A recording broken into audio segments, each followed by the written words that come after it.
All right, gaming news time, because I just saw this stuff and I was like, wait a minute, let's go over this. So Mind's Eye is a brand new game from former GTA developers, and it's been getting like crazy bad like reviews, video reviews, you know, written reviews, people who are viewed as credible like sources. When I say credible, I mean people who, you know, people generally see as being like even, like they're not biased when it comes to how they review stuff. And they've been like ragging on this freaking game, but the developer CEO, and usually CEOs are freaking, you know, tone deaf and, you know, have zero accountability, does exactly what game developer CEOs do. Didn't take accountability. He says that the reason why this game is getting bad reviews is because people were paid to give bad reviews. Now, why the fuck would anyone pay someone to give this game a bad review? Who in the gaming industry would care if this game got bad reviews or good reviews? This game isn't a threat. This game was never going to be a threat. So the CEO, you know, that would be my question to him. Like, as a journalist, when I took journalism classes, I would ask him, sir, if you feel like people were paid to give a negative review, why do you think they would be paid to give a negative review? I'll ask him like just much of whys, and who would be, you know, likely to pay him. You know, do you think that GTA is paying people to freaking give bad reviews because you are a former developer for GTA? What would be the reason people need to give this game bad reviews in terms of getting paid for it? This is a brand new IP. This isn't like an established game thing like that. So why would people why would any entity pay someone to get this game bad reviews? You know, the game itself visually looks like a Xbox One game. Like, it's graphically very, very poor. And from what the reviews are saying, the gameplay is ass and there's basically non-existent content. So, but yes, so to go into the reading of the article, a message is posted on the game's Discord server thanks to Gamer for spotting it. Gerhard was asked if he thought all the people who reacted negatively were financed by someone.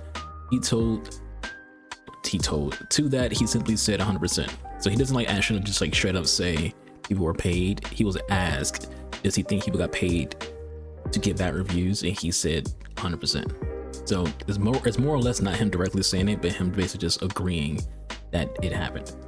He then doubled down on someone server question his claim with answer of, not wild when it's true.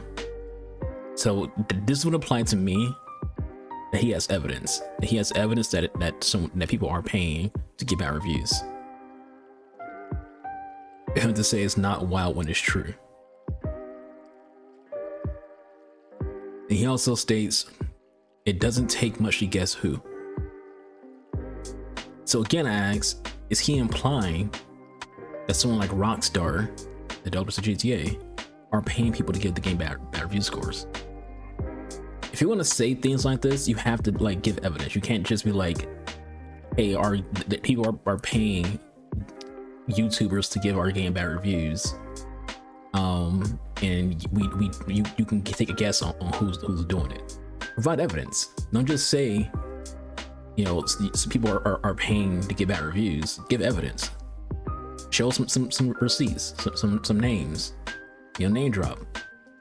If you can publicly freaking make this comment that people are paying to give negative reviews, you can publicly freaking state who you think is doing it and show us evidence that it's happening. Don't just say it. Show, don't tell. When the server is seeing questions and concerns about the claim, Gerhard posted a longer message on the matter, to which he says, I just said that there is a concrete effort by some people that don't want to see Leslie or Build a Rocket Boy be successful, that are making a concerted effort to trash the game in the studio. He said, it's pretty easy to see the bots and the repeated replies to any content that we put out. So now he's saying that there's basically just like fake reviews, which, you know, review bombing is a common thing. But he's saying that there's bots being employed, well, not employed, but deployed to give bad replies on the game So we have two things here. We have someone, he's saying that there's bots. He's also saying that you know, YouTubers and other reviewers are being paid to be negative towards the game. So Insider Gaming goes on to say that Gahard didn't give any more context as to what company he believes is paying for the negative comments and previews of the game, with the game's director being former Rockstar president Leslie Benizzi. I pronounced that wrong, I apologize to Leslie. As it appears though, Gahard is insinuating that Rockstar is behind it. Again, however, that wasn't explicitly said in messages. I think the reason he doesn't want to like name Rockstar is he doesn't want a lawsuit. He doesn't want to be in a situation where Rockstar is like, excuse you, take you to court, defamation. You know, you're accusing us of paying YouTubers to give negative reviews. You're accusing us to employ bots to give negative reviews on your game and negative replies on your game. We're taking you to court because you are defaming our name, and now you're going to lose all your money. Which also would imply he's bullshitting. If you are afraid of a lawsuit, it means you are afraid that you're wrong, which means you're bullshitting. Is it possible that people are you know, giving negative reviews to this game that's not genuine? 100%, because all games have that happen to it. All games have situations where they're getting reviews that aren't genuine. That does not mean that people are getting paid to give negative reviews. If you want to say things like that, you have to prove it. You can't just say it. The next thing we got for you is Last of Us Season 2 finale suffers 55 drop in viewership. Now, The Last of Us 2, for those in the know, you are very, very aware that this season was going to be rocky. Why? Because one, you're going through the whole thing with Joel again, and that's going to get people's emotions going just like it did the second game. And it's in general, when it comes to this season having like any kind of like negativity or blowback and things like that, you have to be aware that the second game went through the exact same thing. There was negativity and blowback, and people were angry. People were literally giving Laura Bailey, the voice of Abby, death threats. This isn't a joke. People were threatening to kill Laura Bailey because her character who she voice acted fucked up Joel to the point where he's dead. Is it a spoiler? Apologies, not sorry. Honestly, I haven't even played the freaking second game yet, but it's a well-known thing that this situation happened. And it's one of the things that Joel's dead. Can't watch a show, doesn't suck. But when it comes to the situation, people were giving death threats to Laura Bailey, and not just her, but also her kid. People were threatening to kill her kid too, over a character who she voiced. It's not even a real person. And at the same time, you had a lot of homophobes and people of the like who were hating on the game because of, you know, the direction where they were going with Ellie of being someone who, you know, is into women. They also had a non-binary character in the game. I think non-binary. I don't know if they were trans or non-binary. I haven't played the second game, so I don't freaking know, but I just know that there was one of the two. And so I'd imagine when it comes to them suffering the drop of viewership, it's an exact same audience who's witnessing the same thing happening in the game, and then, you know, basically just like, fuck this shit. This shit's woke. Fuck it all.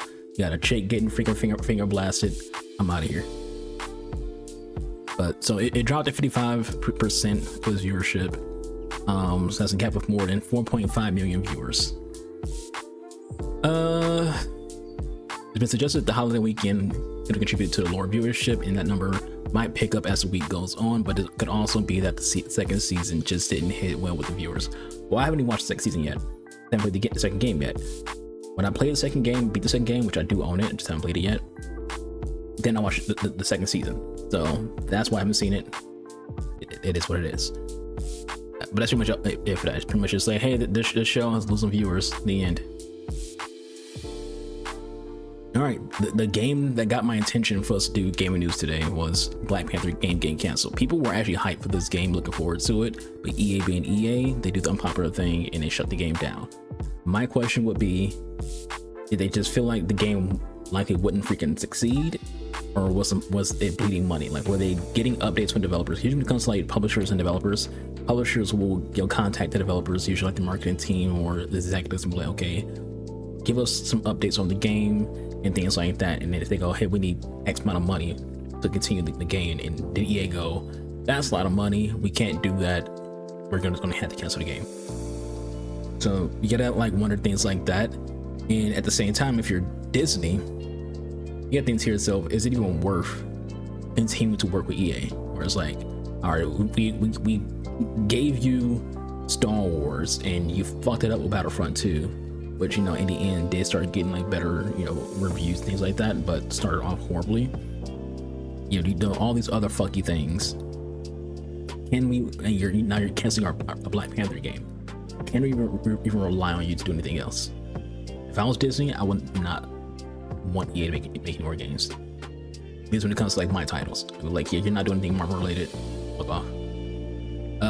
So to go into it, these decisions are hard.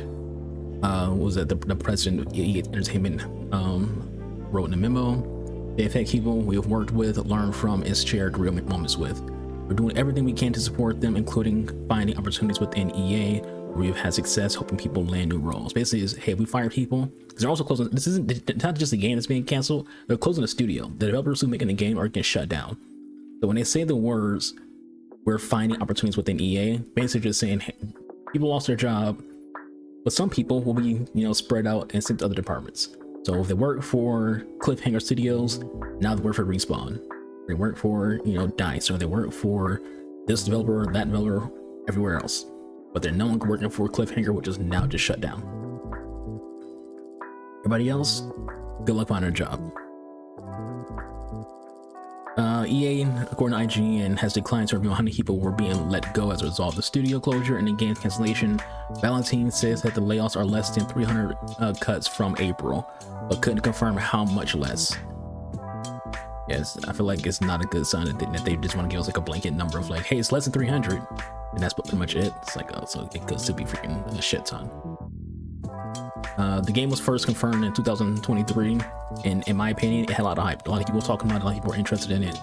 I'm curious as to why EA is canceling it. My guess would be that it's financial.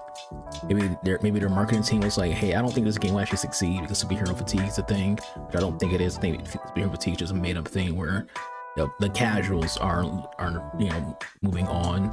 The actual hardcore superheroes content are still interested. But yeah, it's just assumption, speculation at this point when it comes to why this game is shut down, because EA is not gives any information. With more EA news, it's being said they're going to be focusing on fewer franchises moving forward. What that means is basically they're not going to be announcing many more IPs. They're going to start downsizing, and they're going to start making less and less new franchises. That's pretty much what that says. They won't be coming out with many more new franchises. They're going to stick to, you know, the things that already exist: the Battlefields, the Apexes, the Skate, the Sims, you know, Mass Effect, things like that. And obviously the generic reprints of EA Sports games, you know, the Maddens, the NHLs, the SC25s, the USCs, like they'll keep that going. But like anything new, they're done. They're going to slow down on making new stuff. Which you could say it could be a good thing, but I think it's more or less them doubling down on trying to make more money off the established property and not having the balls to try anything new. So we can see more and more, you know, remasters and more microtransactions added to things like Apex. More and more just relying on Battlefield and relying on Respawn Star Wars titles. Then like them actually come out with new ideas and new games and going from there, which is not a good thing. When it comes to their generic sport games, it is what it is. But it sucks when you see the studios, more so publishers, take a stance where it's like we're making less games. Yeah, because it kind of reminds me of like Rockstar. Rockstar basically just makes, when it comes to like Rockstar, like they're Rockstar's owned by Take-Two Interactive, you know, so 2K. So 2K takes what's making Interactive make multiple freaking games, but Rockstar seemingly only just one makes two: Red Dead and GTA. Back in the day, Rockstar was making a lot of shit. You had Bully, Midnight Club, LA Noire, and so on and so on and so on to go along with GTA and with Red Dead. There was so many IPs that Rockstar had, and it just became less and less games, where it just became just GTA and just Red Dead. And even when it comes to Red Dead, There's only like freaking 2 of them if you don't include, you know, the not canon previous games like Red Dead Revolver. Whereas like GTA, you know, they've made GTA 5 20 million times.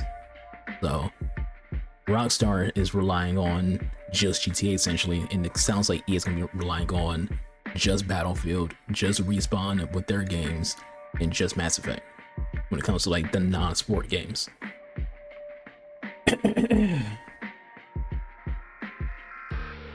The last thing I got before we get back into Oblivion, the Order 1886 was supposed to be the start of a trilogy. Now, for those who have been gaming long enough and been around long enough when it comes to the spear of the last gen consoles, the Order 1886 is one of the big announced titles for the PS4. And for the most part, people viewed it as a tech demo. It's like, hey, we're trying to show off just how amazing the graphics are for PS4. And so that the game wasn't really a game, it was more like an interactive movie, because it was mostly just, you know, cinematics and quick time events. I thought the Order was like a cool like idea. I think a lot of the issue with it was, you know, I don't think people were interested in it from the fact that it was just, you know, quick time events. I think at that time, when it comes to like PlayStation, they were trying to put out like a lot of interactive movie games. Yeah, like again, you had like the Until Dawn, you had Beyond Two Souls, you know, games like that. And this game was kind of along the same lines as that, but even more cutscene heavy and even more QTE heavy and even less gameplay driven. You know, it was a story game, but like that had little gameplay. But I think the idea of the game was actually pretty solid. Like, I'm a big fan of Arthurian's like legend, so I love the idea of, you know, an Arthurian game involving werewolves and things like that, because you're playing like the Knights of the Round Table. You know, you think of like Galahad and Igraine and, you know, Sir Lancelot, things like that. So you're dealing with that while also playing a game involving werewolves. We do not see good King Arthur related games. Like, we just don't. And it's weird because it's one of the oldest legends in human history. We don't see good games of it. So it does suck that it never got a chance to become a trilogy. I'd be curious if PlayStation would be down to like revisiting the game itself as an IP, or just change how the gameplay works. Like, go from what the idea of the game is, just make it an actual video game, and see where you go from there.